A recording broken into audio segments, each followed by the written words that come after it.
So how many of you guys have like a Pinterest account or have seen anything off of Pinterest? Yeah, and mostly what I like about it is that they give a lot of DIY crafts and activities. And one of the main ones that I really liked was the melted crayon.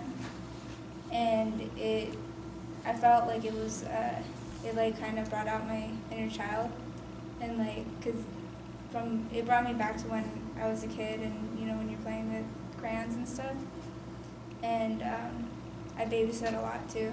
So it was a good activity to do with my nieces. And they really liked it. And then the reason why I would like to talk about it too is because I feel like it's also like a stress reliever. And I really like this technique, this media because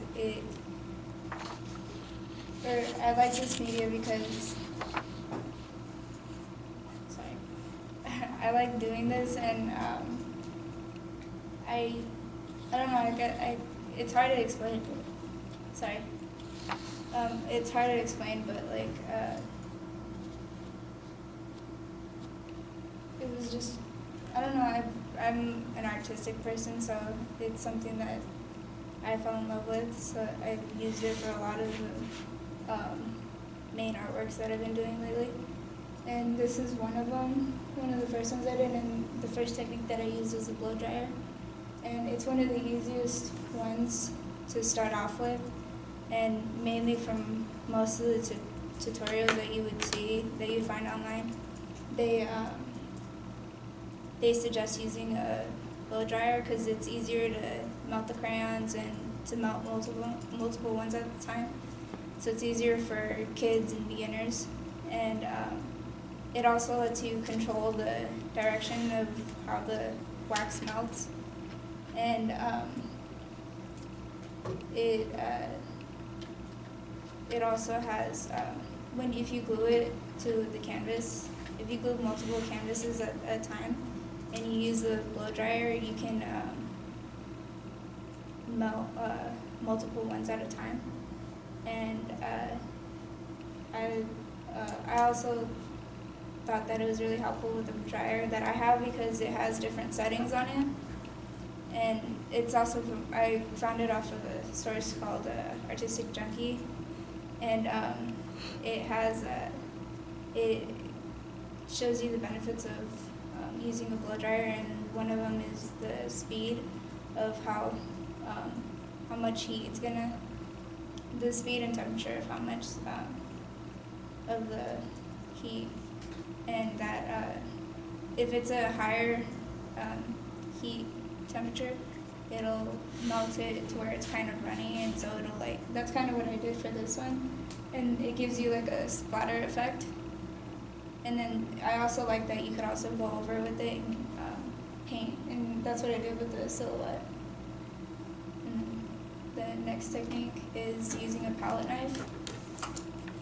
And this is another one that I used. I entered this in a contest, and I used a palette knife mainly for the whole thing to get smearing the crayon onto the canvas. Yeah. Is that your picture? Yeah. These. No, let her finish her speech. Sorry. And so it's a ballerina, and for the dress, I wanted to make it look like she was like in a room or something, hanging from, I don't know. I named it Passion, so it was just, I don't know. And I used the palette knife. I also used a hot glue gun, which is my last one, but I melted the crayon onto the blade, and I smeared it onto the canvas, which is also easy for a lot of beginners in this because it gives you more control over how much wax you are, so that way you can make sure that you're not putting excess wax on it. The next one. And then the last one is the hot glue gun, which I personally like because it allowed me to get more detail into the canvas, and it controls the thickness of the wax, and like where the seaweed, the leaves are falling down from, I was able to get it to like pop out of the canvas more and give it texture, and it also allowed me to change the gradient of the color from the middle of like the white to the background of the blue. And I found that you shouldn't use glue because it'll make it thicker and sticky. So yeah, any questions? Yeah. Did you make all those pictures?